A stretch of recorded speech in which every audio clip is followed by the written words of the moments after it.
20-ാം നൂറ്റാണ്ടിലെ സംഗീത ലോകത്തെ പിടിച്ചുകുലുക്കിയ ഒരു പേര് തുപാക് ഷക്കൂർ. ഒരു റാപ്പർ എന്നതിലുപരി സാമൂഹിക വിമർശകനും നടനും കവിയുമായിരുന്നു അദ്ദേഹം. ലക്ഷക്കണക്കിന് ആരാധകരെ സൃഷ്ടിക്കുകയും തലമുറകളെ സ്വാധീനിക്കുകയും ചെയ്ത പ്രതിഭ. എന്നാൽ 1996 സെപ്റ്റംബർ 7 ലാസ് വെഗാസിലെ വെടിവെപ്പിൽ അദ്ദേഹത്തിൻ്റെ ജീവിതം തകർത്തെറിഞ്ഞു. 2 പതിറ്റാണ്ടിലേറെയായിട്ടോ ഈ കൊലപാതകത്തിൻ്റെ ചുരുളുകൾ പൂർണ്ണമായും അഴിഞ്ഞിട്ടില്ല. സംഗീത ലോകത്തെ ഏറ്റവും വലിയ ദുരൂഹതയായി ഇത് ഇന്നും അവശേഷിക്കുന്നു. ആരായിരുന്നു ആ കൊലയാളി? എന്തായിരുന്നു കൊലപാതകത്തിന് പിന്നിലെ കാരണം? ഇന്ന് നമ്മൾ തുപാക് ഷക്കൂറിൻ്റെ ജീവിതത്തിലൂടെയും അദ്ദേഹത്തിൻ്റെ അപ്രതീക്ഷിത അന്ത്യത്തിലൂടെയും അതിനെ തുടർന്നുണ്ടായ സംഭവങ്ങളിലൂടെയും സഞ്ചരിക്കുന്നു. എല്ലാവർക്കും പുതിയൊരു വീഡിയോയിലേക്ക് സ്വാഗതം. തുപാക് അമറു ഷക്കൂറിൻ്റെ ജീവിതം ആരംഭിക്കുന്നത് 1971 ന്യൂയോർക്കിലാണ്. അദ്ദേഹത്തിൻ്റെ അമ്മ അഫേനി ഷക്കൂർ ബ്ലാക്ക് പാന്തർ പ്രസ്ഥാനത്തിലെ സജീവ പ്രവർത്തകയായിരുന്നു. ഈ സ്വാധീനം തുപാക്കിൻ്റെ സംഗീതത്തിലും ജീവിത വീക്ഷണത്തിലും പ്രതിഫലിച്ചു.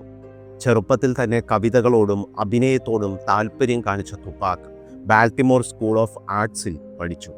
സംഗീത ലോകത്തേക്കുള്ള അദ്ദേഹത്തിൻ്റെ അരങ്ങേറ്റം 1990-കളിൽ ഡിജിറ്റൽ അണ്ടർഗ്രൗണ്ട് എന്ന ഗ്രൂപ്പിലൂടെയായിരുന്നു.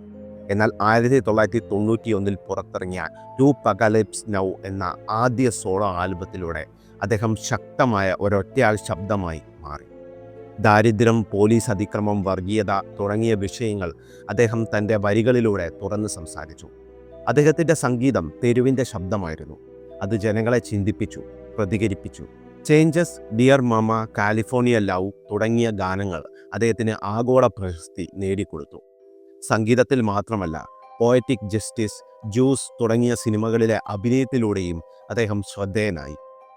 എന്നാൽ അദ്ദേഹത്തിൻ്റെ ജീവിതം വിവാദങ്ങൾ നിറഞ്ഞതായിരുന്നു. നിയമപരമായ പ്രശ്നങ്ങൾ, അറസ്റ്റുകൾ, കൂടാതെ ഹിപ്ഹോപ്പ് ലോകത്തെ കിഴക്കൻ പടിഞ്ഞാറൻ തീരങ്ങൾ തമ്മിലുള്ള വൈരാഗ്യത്തിൻ്റെ പ്രധാന കേന്ദ്രബിന്ദുവായി അദ്ദേഹം മാറി. ഈ വൈരാഗ്യം അദ്ദേഹത്തിൻ്റെ ജീവിതത്തിൽ വലിയ സ്വാധീനം ചെലുത്തുകയും അദ്ദേഹത്തിൻ്റെ അവസാനത്തിലേക്ക് നയിക്കുകയും ചെയ്തു. തുപാക്കിൻ്റെ സംഗീതം ഇന്നും പ്രസക്തമാണ്. അദ്ദേഹത്തിൻ്റെ ശക്തമായ വരികളും സാമൂഹിക പ്രതിബദ്ധതയും അദ്ദേഹത്തെ ഒരു റാപ്പ് ഐക്കൺ എന്നതിലുപരി ഒരു സാംസ്കാരിക പ്രതീകമാക്കി മാറ്റി.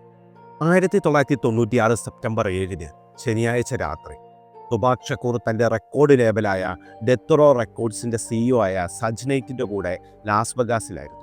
അവർ Bruce Seldon versus Mike Tyson boxing മത്സരം കാണാനാണ് അന്ന് പോയത്. മത്സരം കഴിഞ്ഞ് രാത്രി 11 മണിയോടെ MGM ഗ്രാൻഡ് ഹോട്ടലിൽ വെച്ച് തുപാക്കും കൂട്ടരും ഒർണാൾഡോ ബേബി ലെൻ ആൻഡേഴ്സൺ എന്ന ഗ്യാങ് അംഗവുമായി ഒരു വഴക്കുണ്ടാക്കുന്നു. തുപാക്കിനെ നേരത്തെ മോഷണ ശ്രമം നടത്തിയെന്ന് ആരോപിക്കപ്പെട്ട വ്യക്തിയായിരുന്നു ആൻഡേഴ്സൺ. ഈ വഴക്ക് തുപാക്കിൻ്റെ കൊലപാതകത്തിലേക്ക് നയിച്ച ഒരു പ്രധാന സംഭവമായി പോലീസ് കരുതുന്നു. ഈ വഴക്കിന് ശേഷം തുപാക്കും സജ്നൈറ്റും ഒരു കറുത്ത BMW സെഡാനിൽ ക്ലബ് 662 എന്ന നൈറ്റ് ക്ലബിലേക്ക് പോവുകയായിരുന്നു. സമയം ഏകദേശം രാത്രി 11:15 കിഴക്കൻ ഫ്ലെമിഗോ റോഡിലെ റെഡ് ലൈറ്റിൽ കാർ നിർത്തിയിരിക്കുമ്പോൾ വലതുവശത്തു നിന്ന് ഒരു വെളുത്ത കാഡിലാക്ക് കാർ അവരുടെ അടുത്തെത്തി. കാഡിലാക്കിലുണ്ടായിരുന്ന അജ്ഞാതർ BMW കാറിന് നേരെ വെടിയുതിർത്തു. തുപാക്കിന് 4 വെടിയുണ്ടകൾ ഏറ്റു. 2 നെഞ്ചിലും, 1 കയ്യിലും, 1 തുടയിലും. സജ്നൈത്തിന് തലയ്ക്ക് ചെറിയ പരിക്കേറ്റു. വെടിയുതിർത്ത ശേഷം കാഡിലാക്ക് പെട്ടെന്ന് ഇരുട്ടിലേക്ക് മറഞ്ഞു. അടിയന്തരമായി യൂണിവേഴ്സിറ്റി മെഡിക്കൽ സെന്ററിൽ തുപാക്കിനെ പ്രവേശിപ്പിച്ചു.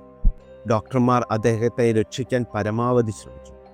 ശസ്ത്രക്രിയകൾക്ക് വിധേയനാക്കുകയും ജീവൻ രക്ഷാ ഉപകരണങ്ങളുടെ സഹായത്തോടെ നിരീക്ഷിക്കുകയും ചെയ്തു. എന്നാൽ 6 ദിവസത്തെ പോരാട്ടത്തിനൊടുവിൽ സെപ്റ്റംബർ 13 തൻ്റെ 25-ാം വയസ്സിൽ അദ്ദേഹം ലോകത്തോട് വിട ചൊല്ലി. തുപാക്കിൻ്റെ മരണത്തിന് ശേഷം ലാസ് വെഗാസ് പോലീസ് അന്വേഷണം ആരംഭിച്ചു. എന്നാൽ കേസിൽ ഒരുപാട് ദുരൂഹതകളും തടസ്സങ്ങളും ഉണ്ടായി. വെടിവെപ്പ് കണ്ട സാക്ഷികൾ പലരും മൊഴി നൽകാൻ തയ്യാറായില്ല. ഹിപ്ഹോപ്പ് ലോകത്തെ വൈരാഗ്യത്തിൻ്റെ പശ്ചാത്തലം കേസ് കൂടുതൽ സങ്കീർണമാക്കി. തുപാക്കിൻ്റെ കൊലപാതകം അമേരിക്കൻ സംഗീത ലോകത്തെ ഞെട്ടിച്ചു. എന്നാൽ ഈ സംഭവം കിഴക്കൻ പടിഞ്ഞാറൻ തീരങ്ങൾ തമ്മിലുള്ള വൈരാഗ്യം കൂടുതൽ രൂക്ഷമാകുന്നതിനാണ് വഴിയൊരുക്കിയത്. തുപാക്കിൻ്റെ ഏറ്റവും വലിയ എതിരാളിയായിരുന്ന ദ നൊട്ടോറിയസ് B.A.Gയുടെ കൊലപാതകം തുപാക്കിൻ്റെ മരണത്തിന് 6 മാസങ്ങൾക്ക് ശേഷം ലോസ് ആഞ്ചലസിൽ നടന്നു. ഈ 2 കൊലപാതകങ്ങളും പരസ്പരം ബന്ധിപ്പിക്കപ്പെട്ടതാകാമെന്ന് പലരും സംശയിച്ചു. വർഷങ്ങളോളം തുബാക്ക് കേസ് പരിഹരിക്കപ്പെടാത്ത ഒരു രഹസ്യമായി തുടർന്നു. നിരവധി സിദ്ധാന്തങ്ങളും ഊഹങ്ങളും പ്രചരിച്ചു. ഒർണാൾഡോ ആൻഡേഴ്സൺ, ഇദ്ദേഹമായിരുന്നു തുബാക്കുമായി വഴക്കുണ്ടാക്കിയ വ്യക്തി.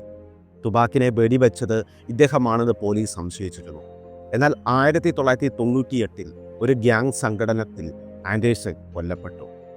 കെഫീഡി, ആൻഡേഴ്സന്റെ അമ്മാവനായ ഇദ്ദേഹം വർഷങ്ങൾക്ക് ശേഷം താനാണ് വെളുത്ത കാഡിലാക്കിൽ ഉണ്ടായിരുന്നതെന്നും വെടിവെപ്പിൽ പങ്കുണ്ടായിരുന്നെന്നും തുറന്നു സമ്മതിച്ചു. തുബാക്കിന്റെ മരണം സജ്നൈറ്റിന് സാമ്പത്തിക ലാഭം ഉണ്ടാക്കാൻ സാധ്യതയുണ്ടായിരുന്നു എന്ന ഒരു സിദ്ധാന്തവും പ്രചരിച്ചു. ബ്ലാക്ക് പാന്തർ ബന്ധങ്ങൾ കാരണം ഫെഡറൽ ഏജൻസികൾക്ക് ഇതിൽ പങ്കുണ്ടായിരുന്നോ എന്നും സംശയങ്ങളുണ്ടായിരുന്നു. 2023 സെപ്റ്റംബർ കേസിൽ ഒരു വലിയ വഴിത്തിരിവ് സംഭവിച്ചു. ലാസ് വെഗാസ് പോലീസ് ദുവാനെ കെഫീഡി ഡേവിസിനെ തുബാക്കിന്റെ കൊലപാതകത്തിൽ അറസ്റ്റ് ചെയ്തു. താൻ കാഡിലാക്കിൽ ഉണ്ടായിരുന്നു എന്നും വെടിവെപ്പിന് പിന്നിലെ ഗൂഢാലോചനയിൽ പങ്കുണ്ടെന്നും ഇയാൾ സമ്മതിച്ചിരുന്നു. 27 വർഷങ്ങൾക്ക് ശേഷം തുബാക്കിന്റെ കേസിൽ ആദ്യമായി ഒരാളെ പ്രതി ചേർത്തു. ഈ കേസിന്റെ വിചാരണ ഇപ്പോഴും നടക്കുകയാണ്. വർഷങ്ങളായി രഹസ്യമായിരുന്ന ആ സത്യം ഇപ്പോൾ വെളിച്ചത്ത് വരുമെന്ന പ്രതീക്ഷയിലാണ് ലോകം. തുബാക് ഷക്കൂർ മരിച്ചിട്ട് കാലങ്ങൾ ഒരുപാട് കഴിഞ്ഞെങ്കിലും അദ്ദേഹത്തിൻ്റെ സംഗീതം ഇന്നും ജീവിക്കുന്നു. സമൂഹത്തിലെ അനീതികളോടുള്ള അദ്ദേഹത്തിൻ്റെ പ്രതികരണം കവിതകളുടെയും സംഗീതത്തിൻ്റെയും ശക്തിയിലൂടെ ലക്ഷക്കണക്കിന് ആളുകളെ പ്രചോദിപ്പിച്ചു. 25-ാം വയസ്സിൽ ആ ജീവിതം അവസാനിച്ചപ്പോൾ ലോകത്തിന് നഷ്ടമായത് ഇനിയും എഴുതാൻ ബാക്കിയുണ്ടായിരുന്ന ഒരുപാട് ശക്തമായ വരികളാണ്. തുബാക്കിൻ്റെ കൊലപാതകം ഹിപ്ഹോപ്പിൻ്റെ സുവർണ കാലഘട്ടത്തിലെ ഒരു കറുത്ത അധ്യായമായി നിലകൊള്ളുന്നു. കെഫീഡിയുടെ അറസ്റ്റ് ഈ കേസിന് ഒരു അവസാനം കൊണ്ടുവരുമോ എന്ന് നമുക്ക് കാത്തിരുന്ന് കാണാം. എങ്കിലും അദ്ദേഹത്തിൻ്റെ പൈതൃകം, പ്രതിഷേധത്തിൻ്റെ ശബ്ദവും പ്രതീക്ഷയുടെ വിളക്കും ലോകമെമ്പാടുമുള്ള ആരാധകരുടെ ഹൃദയങ്ങളിൽ എന്നും ജ്വലിച്ചു നിൽക്കും. ഈ വീഡിയോ നിങ്ങൾക്ക് ഇഷ്ടമായാൽ തീർച്ചയായും വീഡിയോയ്ക്ക് ഒരു ലൈക്ക് നൽകുക. അതോടൊപ്പം ചാനൽ സബ്സ്ക്രൈബ് ചെയ്യാത്തവരാണെങ്കിൽ സബ്സ്ക്രൈബ് ചെയ്ത് ബെല്ലൈക്കൺ കൂടി അമർത്തുക. അപ്പോൾ അടുത്തൊരു വീഡിയോയിൽ വീണ്ടും കാണാം. നന്ദി, നമസ്കാരം.